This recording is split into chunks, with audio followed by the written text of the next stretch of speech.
Yeah, you're reading that correctly. It's time to finally admit that Kevin De Bruyne is a better footballer than Mesut Ozil. And look, I know what you're thinking.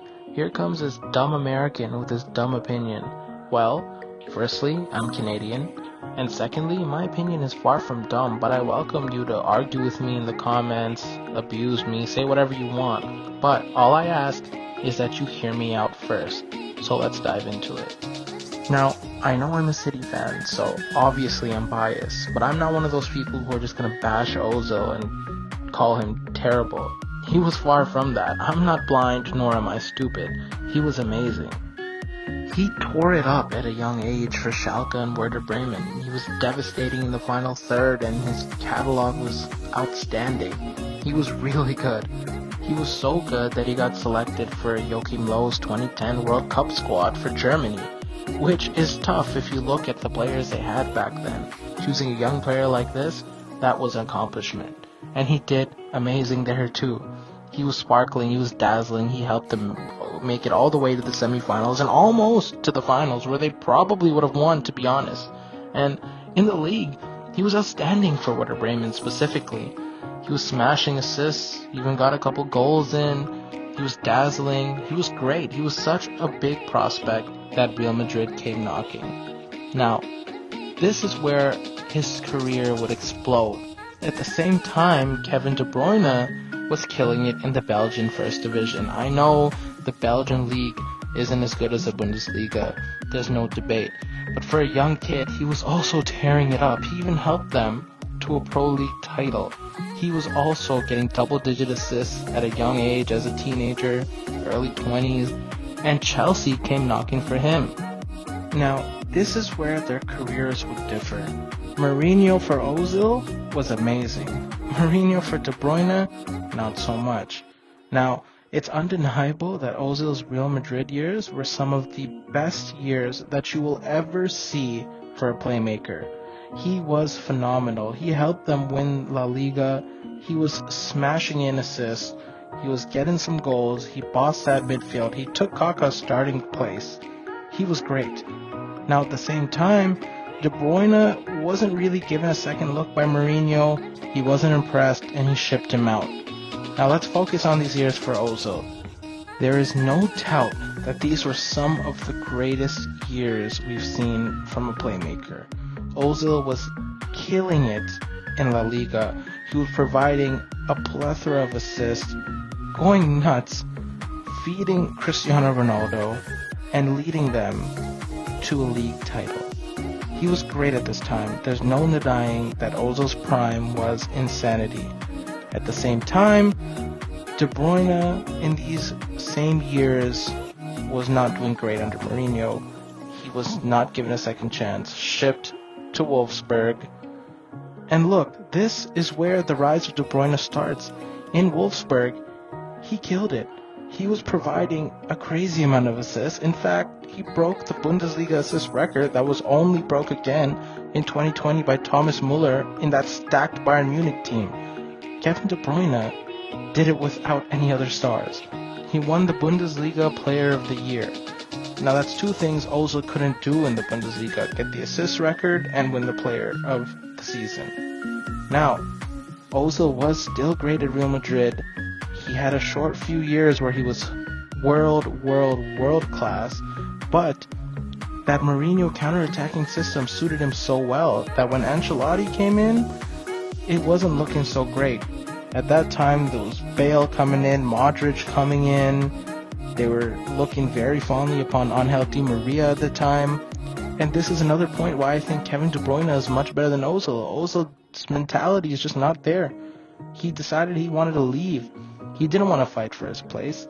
That's exactly what he did to Kaká. He took his place, but he didn't want to fight to keep it. So he decided to jump ship to Arsenal. And this is the beginning of the end. As on the opposite spectrum, Kevin De Bruyne decided to jump ship to Man City, a team where he would have to compete with the legends that are David Silva and Yaya Toure for midfield time. But he did not care. Ozil, on the other hand, underperformed at Arsenal. Let's be honest, he was good for many of those first seasons, but he wasn't great. He never hit the heights of Real Madrid, and that's everybody's main point when it comes to Ozil. His longevity just was not there. De Bruyne, on the other hand, has been world class, arguably the best midfielder in the world for many years for Man City. De Bruyne has welcomed competition with the likes of Bernardo Silva, Phil Foden, Jack Grealish, a lot of star players coming in and out of that team, and De Bruyne has never backed away. De Bruyne's work rate is also significantly better early or younger years and older years in comparison to Ozil. De Bruyne will track back, he will chase you down, he will win back the ball, he will put in effort. Ozil has not done that through his career, and we saw it really badly affecting the team during his latter years for Arsenal. Now, I will address the argument a lot of people love to make that De Bruyne's numbers are so good because he plays for City. Now, that is true. He has a lot of good players around him.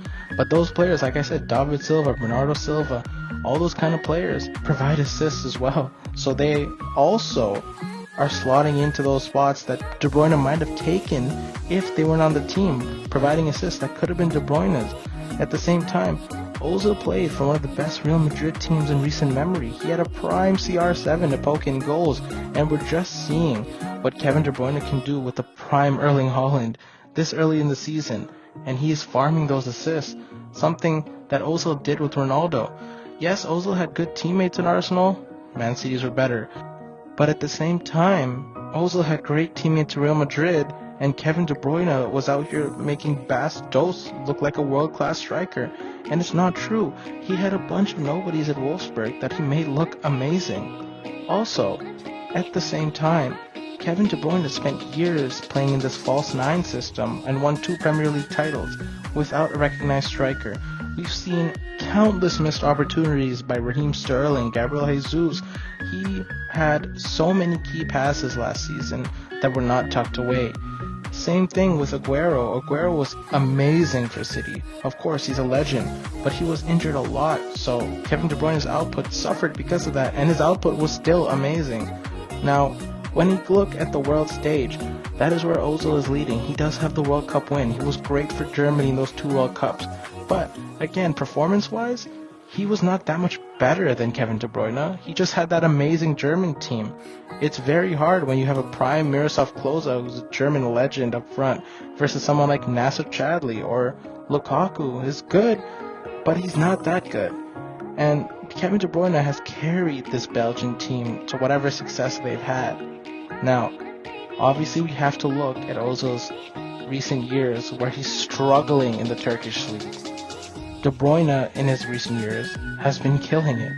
Even if you compare both of them at the same age, by 31 Ozil was heading to Turkey while De Bruyne is still providing the top level assists in the Premier League.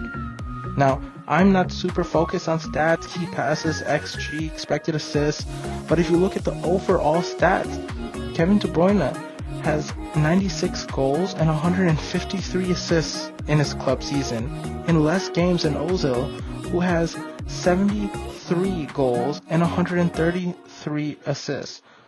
And look, I know some of those years he might have been in Belgium, but some of those years for Ozil were in Turkey, and Belgium is definitely better than the Turkish league. So when you put it side by side, you can see how much De Bruyne is superior. Now, I know trophies are a team thing, but we have to address the discrepancy when it comes to trophies. There are 2 things where Mesut Ozil leads. That is 1, World Cups. That is undeniable. He does have that World Cup. That is something that De Bruyne likely with this Belgium team probably won't win. But, like I said, this Belgian team is not that great compared to that German team. However, that Real Madrid team compared to this City team, they're on level terms, and with that Real Madrid team, Ozil still didn't win that much. He does have a Pokal win in 2008-2009. He does have a UEFA Cup runner-up, but no European trophy. Same with De Bruyne, Champions League runner-up, no European trophy. However, he only has 1 Copa del Rey and 1 league title for Real Madrid, which was the La Liga title. With Arsenal, he has no league titles. He has, yes, 3 FA Cups, a Community Shield, but that's it. That trophy haul pales in comparison to Kevin De Bruyne's. He has 4 Premier League titles, a likely 5th on the way. He has less FA Cups. That is the only other thing he has less than Ozil at 1.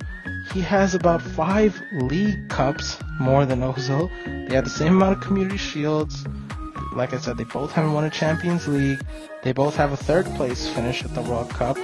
But he also has a Belgian Pro League, a Belgian Cup, a Belgian Super Cup, a Pokal as well, a DFL Super Cup, and numerous more individual awards.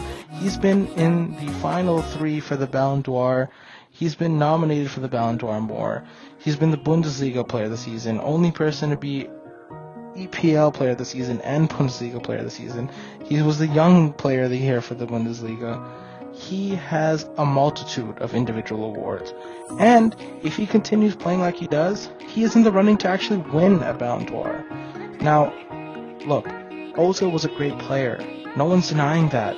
But Kevin De Bruyne has been better for the last 8 years and counting. He's been better overall. And if you don't believe me, you have to open your eyes. And when Man City win this Champions League this year, there'll be no doubt.